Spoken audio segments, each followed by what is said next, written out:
Recorder is on, and whenever you're ready, I'll let you on that. Do you want me to put it at the same time so it's just let me know when you're hitting it. All right, 1, 2, 3, Go. All right. This is our project. Topic is policies. My name is Shane Johnson. You can introduce yourself. Mac. Brittany, Sarita. Tyler.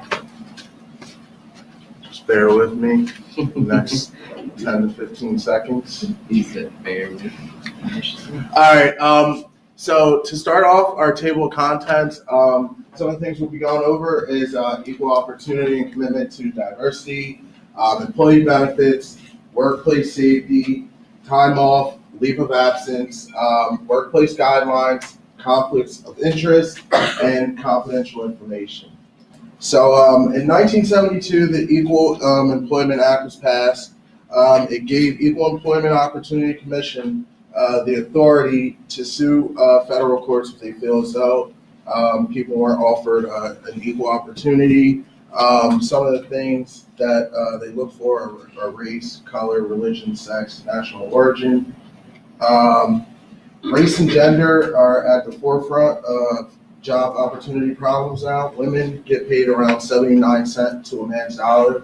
And another thing is, being a minority, it's very hard getting a job, but they have made things to make that a lot easier.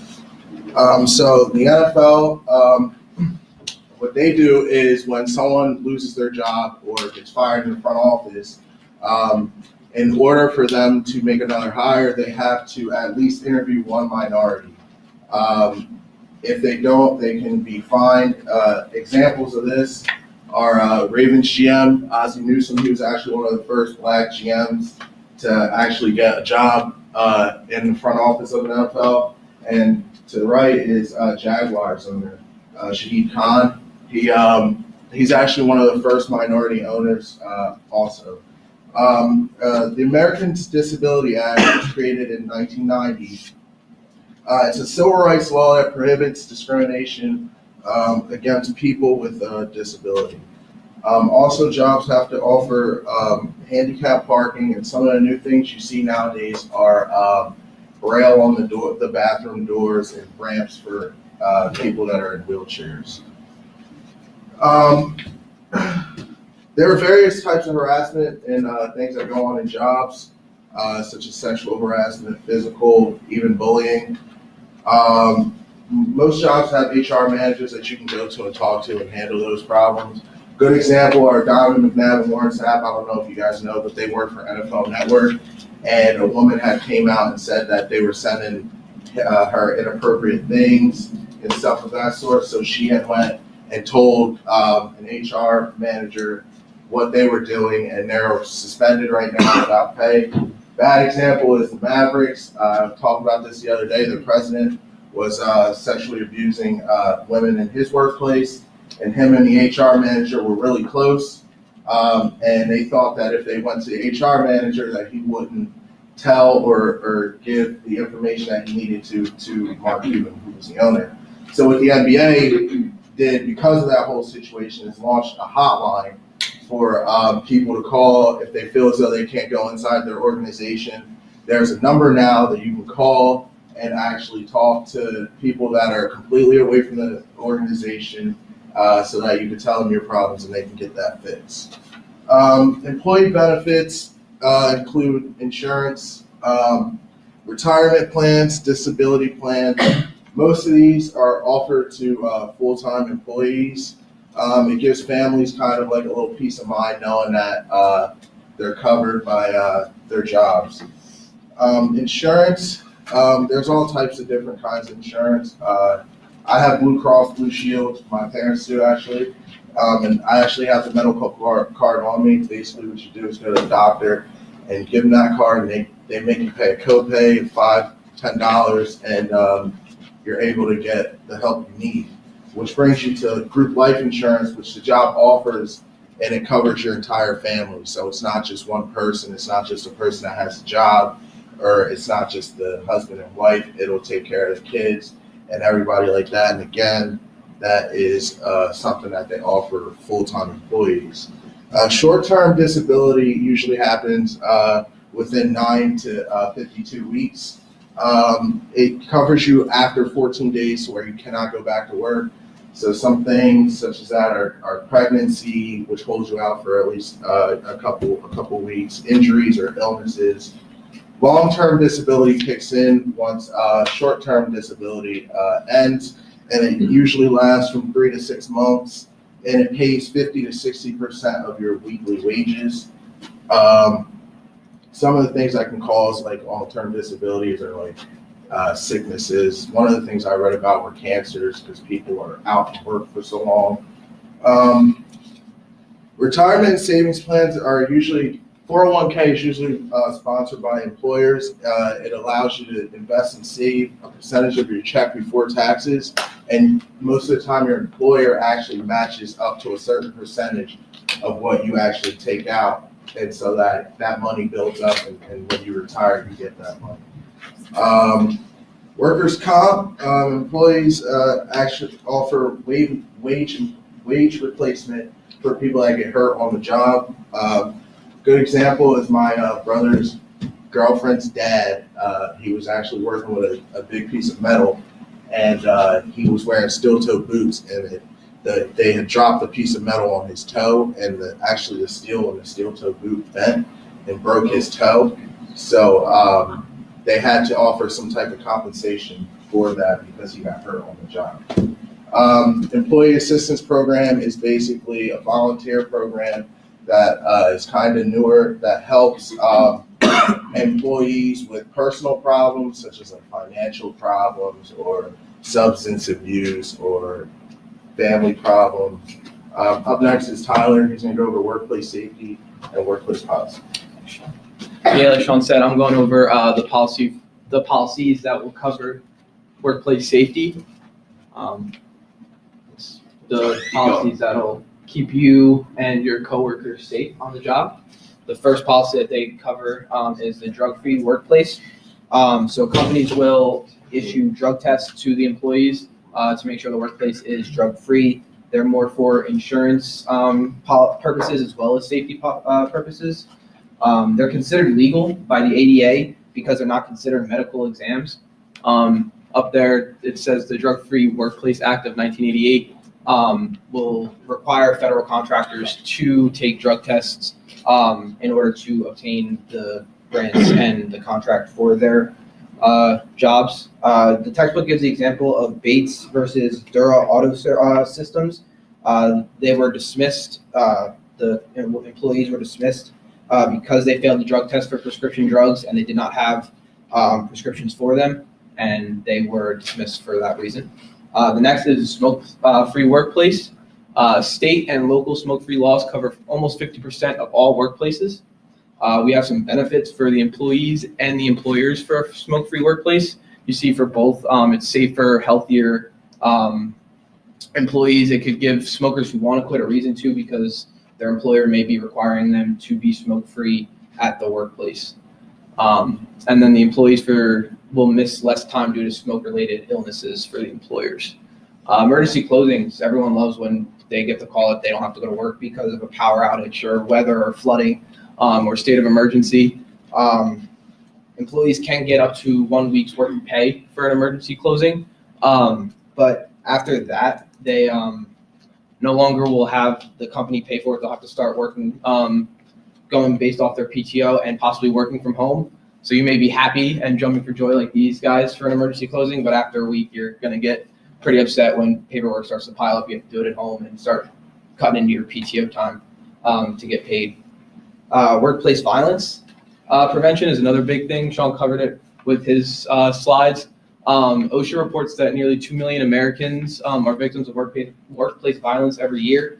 You can go to your HR management to report these issues, get them dealt with. Up there's some ways to provide a safer workplace. Here we have probably the least violent picture you'll see all day, me hugging a pink pillow at work. yeah, those came in. That was probably the softest pillow I've ever had in my hand. But it also gave me light, and when I was putting these slides together, that it's probably very unviolent. Also, it's a safety hazard. These are rollers. These things move, and I'm sitting on them. I could have fell and gotten hurt at work, and that's the next policy here, commitment to safety. Don't be me. Don't sit on moving wheels where you could possibly slide. Or this guy who is cutting a board with a saw on his partner's back. That is a huge safety violation, and you will get docked at work for that. Workman's comp may cover that, but that's kind of not protocol, so they might not. That's something you probably have to check with your workplace on. Next set of policies, time off and leave of absence. Everyone loves a break from work. So, yeah, that's basically what time off and leave of absence is not going to work and possibly getting paid for it. So we're going to start with holidays. So the Fair Labor Standards Act, you'll hear that a lot with these ones because they cover most of the times off and leave of absences. There's no like requirement for most time off, but holidays are a big one. Companies will be required by the Fair Labor Standards Act to cover your holidays like Christmas and New Year's and etc. These are just some acts that the textbook and I found online that were listed that'll cover the holiday leaves for government officials. They'll give the terms of payment for government officials who are on leave for holiday and things of that nature. This is a vacation view that I had 2 years ago, and my company paid me for 40 hours for that because of vacation time and paid time off. It's pretty great to walk out onto the deck, see a huge lake, and know that you're getting paid full time for it. The average number of paid vacation days is up there in the United States. For 1 year service, you'll typically get 9 days at certain companies. 5 years of service, you'll get 14 days. And once you hit 10 years of service, you'll get 17 days. These numbers all vary depending on the company you work for. This is just an average that the textbook had listed. Sick and family medical leave is another big thing in workplaces. Sick days vary too, just like vacation days. The average worker in America will get 8 sick days, but again, it depends on the company and who you work for, what your employer's policies are. The Family and Medical Leave Act is another one that'll cover your family medical leave if someone in your family becomes pregnant. Well, not someone, the mother of the child becomes pregnant. Or someone in your family, your immediate family gets sick and is in the hospital. There are some eligibility requirements that you have to meet. You have to be there for at least 12 months and at least almost 1,300 hours worked for the company. Military leave. My 4 best friends are in the military. 2 of them aren't pictured, but those are the 2 that I had a most recent picture with. There are certain acts that'll cover civilians or people who are in the reserves or could at any time be called for active duty. That'll require them take leave. Bereavement leave. Bereavement, I can't say it. I tried. I got stuck. Yeah, there we go. This is leave taken due to the sudden passing of an individual, mostly your immediate family. There are no laws requiring that an employer gives leave. I think Oregon was the only state that has laws that have passed to give that. Jury duty and court appearances. Again, employees are there are no set regulations for employees to go out on jury duty. Sometimes employers don't want to be burdened with losing an employee for that much time for jury duty. And time off for voting. These are regulations that will allow the employee to get out. Some states require that you show proof that you're not going to have time to vote before or after work, and that's why they have those regulations. Now I'm going to pass it off to Harita to go over workplace guidelines. Hi everyone, I'm Harita. I'm just going to start off talking about workplace guidelines and kind of go into social media.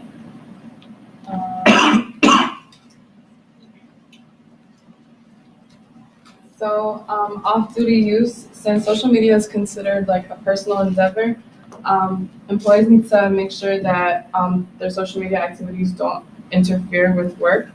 And yeah, they're used to express like individual thoughts, but you just want to be careful in your workplace. On-duty use,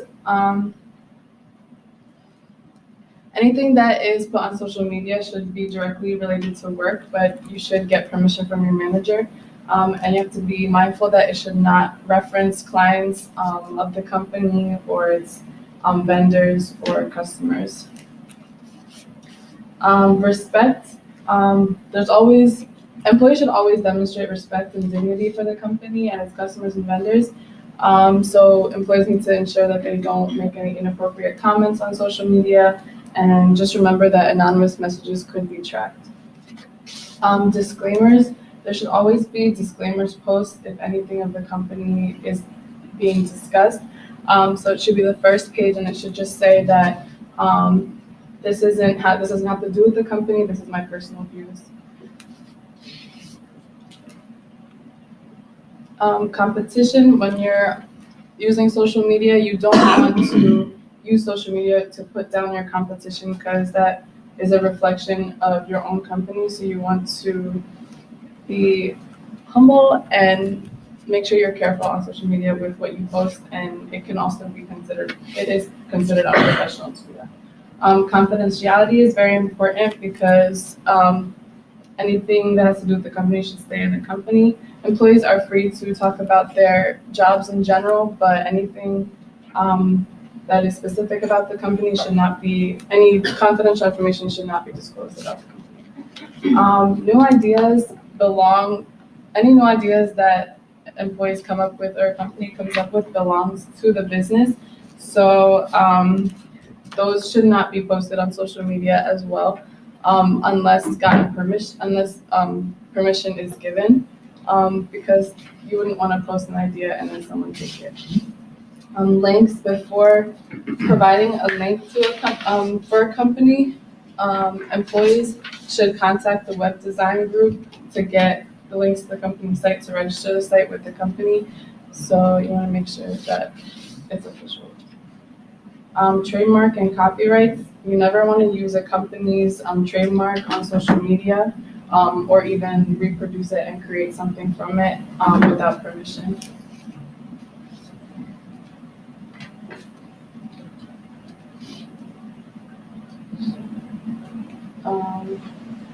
You want to avoid statements about the company's future, just because the company is publicly held.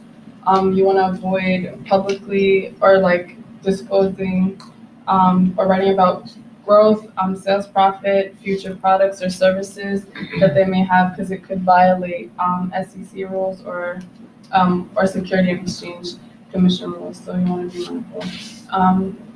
Legal aspect, employees are expected to comply with all laws that are in place, and some laws that are included in that are the Federal Trade Commission guidelines, copyright, trademark, and harassment laws. Company restrictions, because again, like the company is publicly held, the company may require their employees to confine on social media, so that they make sure that everything is in compliance with the laws that are applicable. Discipline, you just want to make sure there's no violations of the policies related to social media, because any violations could result in, for example, termination of employment.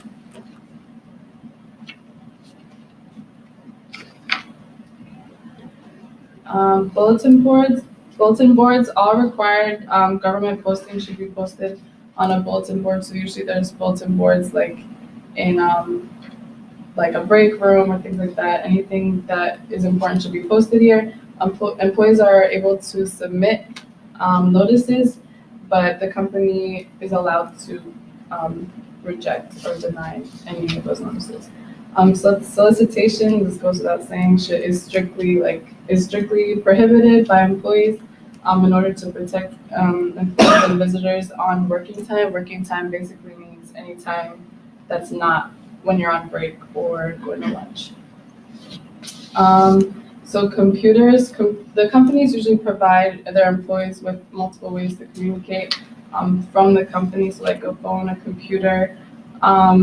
These should all be used in a professional manner. So just be mindful of what you use. It should be mostly related to work. Emails that are not work-related actually decrease productivity and slow down the system performance.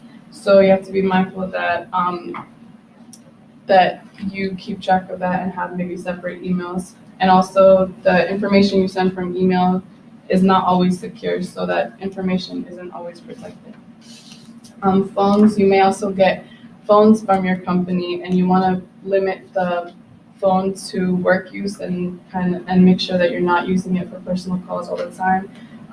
Companies do recognize that personal calls will be made, but it should be kept brief and minimum. Just overall with these, all the technology or the things that they give you to communicate, they do monitor their employees. So just like personal use, like going on Facebook and stuff, they can go see that you were on Facebook while you were supposed to be working. So you just want to be mindful. So next, Brittany's gonna just continue with the workplace. Brittany, can you pause that just for a second?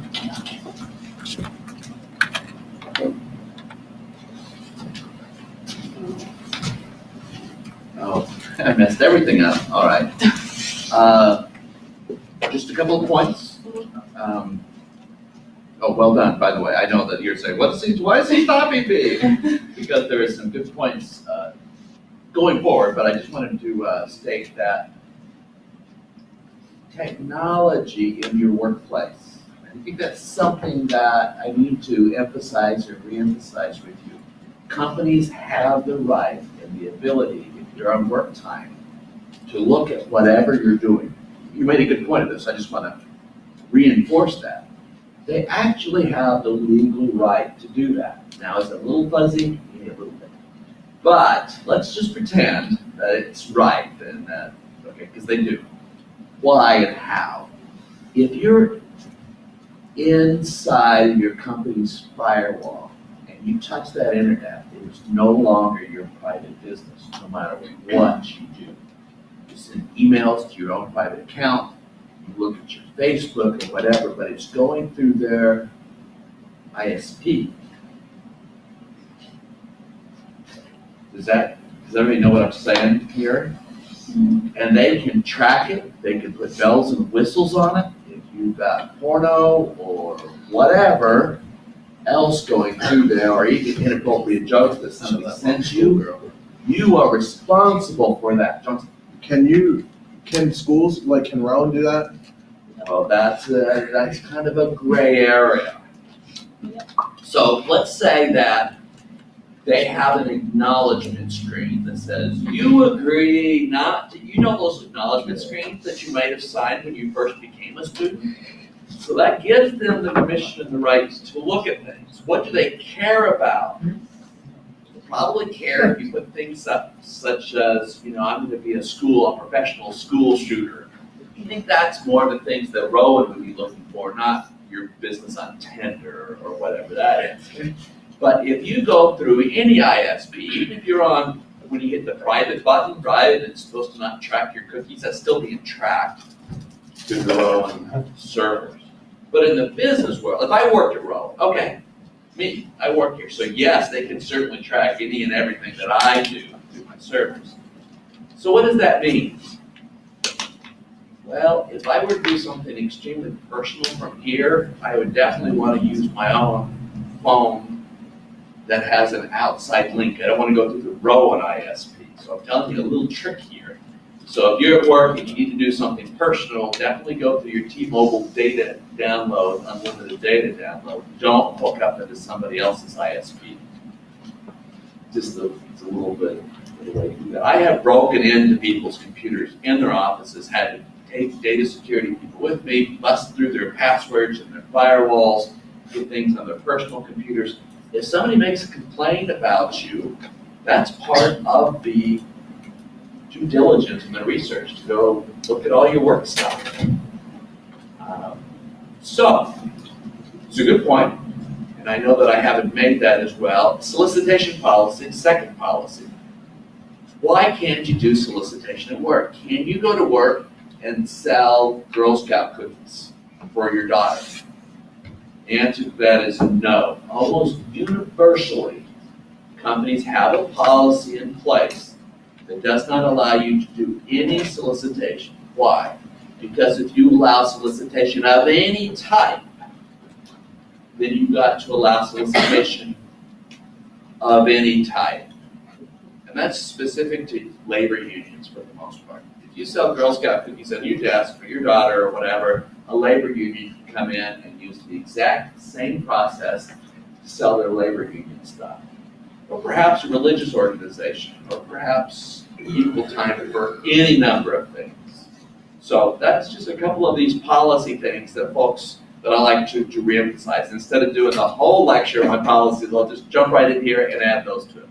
Any questions before we move on?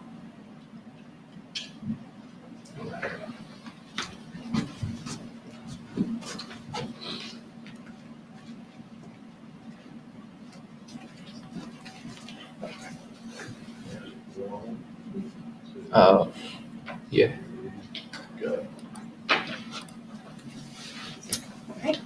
Thank you, Harita, for starting us off with the workplace guidelines today. I'm now actually going to talk about attendance and why it is so important. So as you all know, employees are expected to arrive on time, ready to work every day that you are scheduled to come in.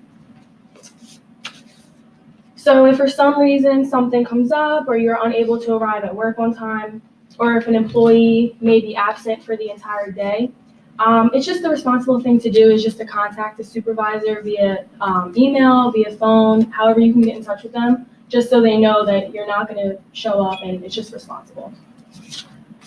So next, excessive absences or tardinesses will result in discipline, up to and including termination. A few ways that termination can occur is if one fails to show up or even calls out for the entire day, that may result in termination. For another workplace guideline that I'm going to talk about today includes job performance. And one of the biggest important things in job performance is communication. The reason communication is so important between employees and supervisors is because without communication, job performance may tend to lack within the company. So almost every job today includes performance reviews. Generally, the formal performance reviews are conducted annually. The reviews are a written performance appraisal and discussion between the employee and supervisor about the upcoming year. So it's just like ways to go over things that you can improve on. These reviews are extremely important because if for some reason an employee is lacking, it just gives your supervisor a way of talking to you and just seeing what ways you can improve on to have a better, to be better in the workplace. So, I personally work at Starbucks, which is located inside of Target. With that being said, we are actually reviewed by our Target team leaders, who then discuss with us our performance. Reviews are extremely beneficial, so that way you're able just to know how you're doing, and like I said, things that you can improve on with wherever you work. So working at Starbucks, job performance is so important. So when people come to Starbucks, they want the satisfaction of just feeling appreciated. So for example, when you guys come into Starbucks, you always get your name written on the cup. That's just another way to make our customers feel appreciated when they come in every time. So as I said, I've also worked at Target as a cashier, and one of the biggest concerns within cashier's job performance is just making sure that you offer the guests a red card because they save 5% every time they come and shop, which is just another way to attract customers to come shop more at your store. Another huge job performance when cashiering at Target is always making sure that your cashier speed is 80% or above. Over time, managers or your supervisor can always go back into the system and print out a list with your name, your scores, and seeing how many red cards that you received, that you gave to customers. So every company has certain expectations that they have for their employees. In an article I found, it discusses why expectations are so important. So in order for you to ensure that you're reaching the customer's objectives, you just need to keep them happy by either discussing things with them or just understanding exactly what they want. So the next workplace guideline that I'm going to discuss today is outside employment. So employees are always permitted to work a second job as long as it just doesn't interfere with their original job that they're actually employed with, because if for some reason you can't handle having two jobs, you may want to reconsider it. So having a second job will not be considered an excuse for poor job performance, being absent or late, leaving early, or even just refusing to work the different hours that your original job is offering you. If outside work interferes, this may be a reason for termination in the future. So the last workplace guideline that I'm going to discuss today is dressing and grooming and how important it really is. Every company provides a casual yet professional work environment for their employees. It's just so important to project a professional image to customers, visitors, and even other coworkers that you may work with. So as you can see in this picture, Starbucks has an extremely important dress code that the company really takes pride with following. As you can see, they're super descriptive in what they want all the employees to look like and what to wear to represent their company. So I actually got this image in an article posted by Market Business News, and they discussed how Starbucks is easing in wild hairstyles into their dress code, which is really shocking for Starbucks. They stated that Starbucks baristas are now allowed to make a statement with their hair color. So in these pictures, you can see the appropriate way to dress and the inappropriate way to dress. As you can see, the picture on the left has the male shirt tucked in and the female is wearing a long pencil skirt instead of the short, tight-fitted one that's in the right picture. Okay. So this image is actually breaking down like good grooming versus bad grooming. And it states that 27.5% of people think that being properly groomed will show more interest in the position they're looking to receive. So if you come in dressed nice, professionally, it just makes it look like you're really into it. Right? And so having good hygiene is always important in the workplace, only because it makes the employees want to stay and be around you. It gives your company a really good image, and it stops the spread of bacteria and viruses, and there's many more other reasons why personal hygiene is so important in the workplace today. So now I'm going to let Max discuss conflicts of interest and confidential information. Today I'm going to talk to you guys about conflicts of interest and confidential information. I'm going to discuss what those mean and the different categories in things like conflicts of interest. So the first category would be romantic relationships. Obviously, you guys know, like, if you have your boss and he starts dating one of the employees, it's not a problem as long as it's disclosed, and it's not a big issue until that employee starts receiving special treatment. Same goes for friends and family.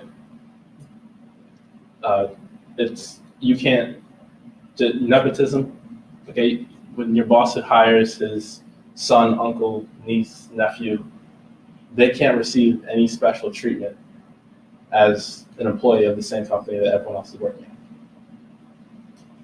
Financial conflicts of interest. So an example of this would be giving out discounts for, like, say, tips. Like, say you're working at a restaurant and someone's like, give you a bigger tip if you give me your discount. You can't do that. Don't do it. There will be consequences. Competition. So say you're a part owner at another company and you're talking to the customers who are coming into your organization. You're like, well, hey, if you want a better deal, I know this place, you can't do that. I love The Office. This was an episode, actually. He started his own paper company after leaving his paper company. And one of his former employees gave him a tip that the paper company didn't have any leverage because they needed their clients back from him. So he was able to get a buyout. There is innocent conflict of interest. Like, sometimes the employee doesn't know that what they're doing can harm the company. And so it's up to the employer to make sure that they disclose what is going on, what they can and can't do. It's not a big ethical problem until it's done on purpose. Like I said, there is innocent conflicts of interest, but things done on purpose, they have consequences. There will be discipline, possibly termination. All this can be avoided, and this should be discussed in the employee handbook. Something that they should receive a training before they're fully employed, before they start working for the organization.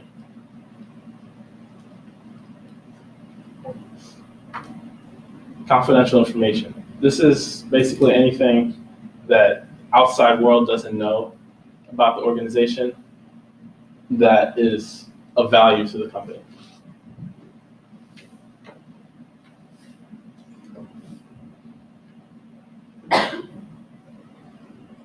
That's it. So things like strategies, ideas, this example here, the Philly special, you guys have seen it plenty of times already. But this is something that the Eagles didn't want everybody to know before the Super Bowl happened, that they were going to run. So this was something that was in their personal playbook, and this was kept confidential. Obviously, if the other team knew, we wouldn't have had this moment. Eagles might not have won the Super Bowl.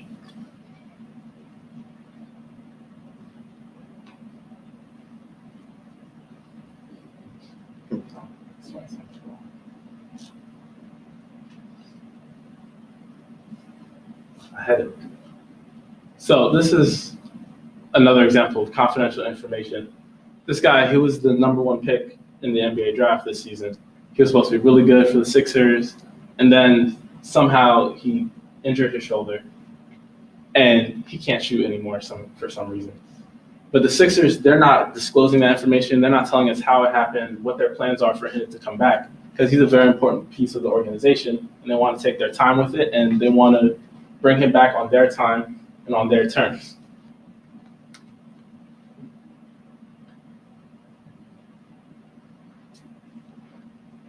Trade secrets. This is anything like, say like, you guys been to Chick-fil-A, like now they have the Chick-fil-A sauce. Like that's one of their trade secrets. Like that's something that's special to them, Chick-fil-A sauce. And so it's not something that anyone can just recreate and use for themselves. If they do, there could be legal action taken. Thank you.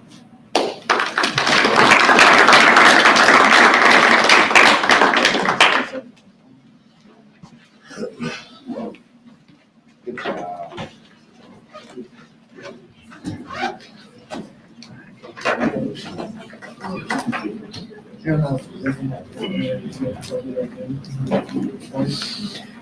So KFC, a lot of years ago, used to have a secret recipe, right? Does that even ring a bell, right? Their 11 herbs and spices, their secret ingredients, or recipe, something like that.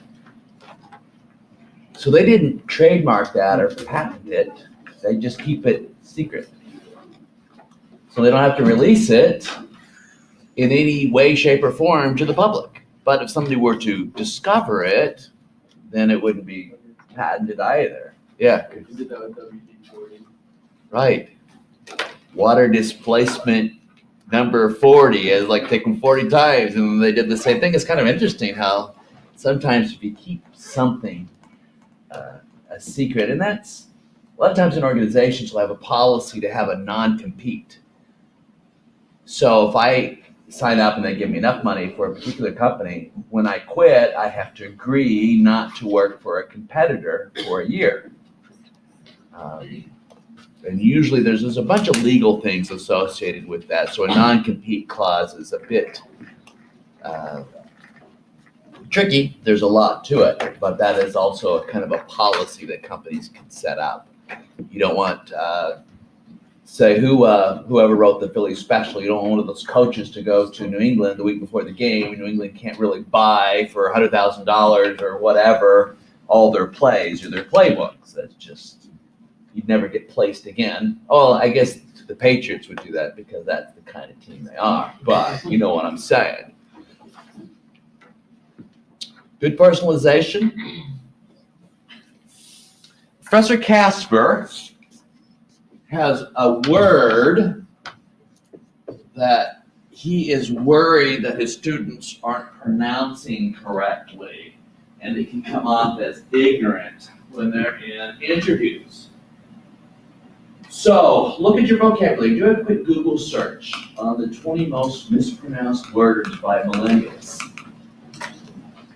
One of them is important. It has a T in it. Not important. It is important. One word that I get a lot as well is ask. It's not ax, it's ask.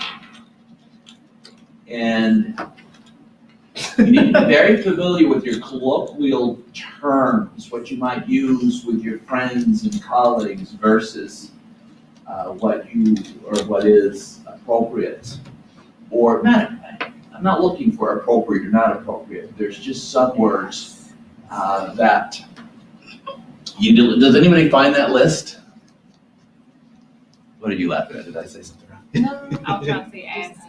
Oh, the ask. Yeah. I usually do that first. It didn't necessarily happen today or yesterday, but once you do release a word, I was.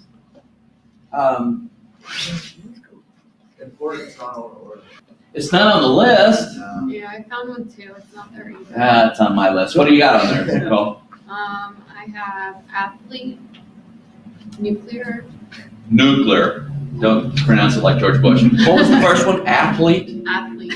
Now the TH, that's an important one. I usually go with this one as well. Thank you, not thank you. Thank you. Put your tongue between your teeth and just bite down on that TH. Thank you. Athlete. What else? Candidate. I don't want to say this. Yeah, you actually candidate, not candidate. I have no accent. Candidate. I can't help it. No, that's you almost have to practice it a little bit, but don't become self-conscious, okay? This is not, you're not throwing everything out, but go ahead. Often. So Nicole has a very strong Jersey accent. That's okay. We're not talking about regional accents unless you're really pushing it hard. Beck, did you? Espresso. Espresso. Yes. Not X. It's not espresso. It's I can't even do it. I'm going to try not to say espresso in my presentation. Whoever the coffee presentation person that just went though is going to have a problem with that. Go ahead. Elite. I want water. It's not water ice. Actually, it is water ice. That's the only time you can say it like that. I didn't have any idea what people were talking about when they said water ice when I got that. There's one on this list. It's asterisk. No, never mind. Asterisk instead of asterisk. It's got an X at the end of it, right? Supposedly? Yeah, you'd have to go back and tease that one out a little bit. Statistics.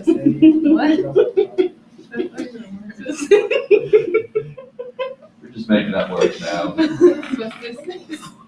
Anything that Migo says is probably inappropriate. That way.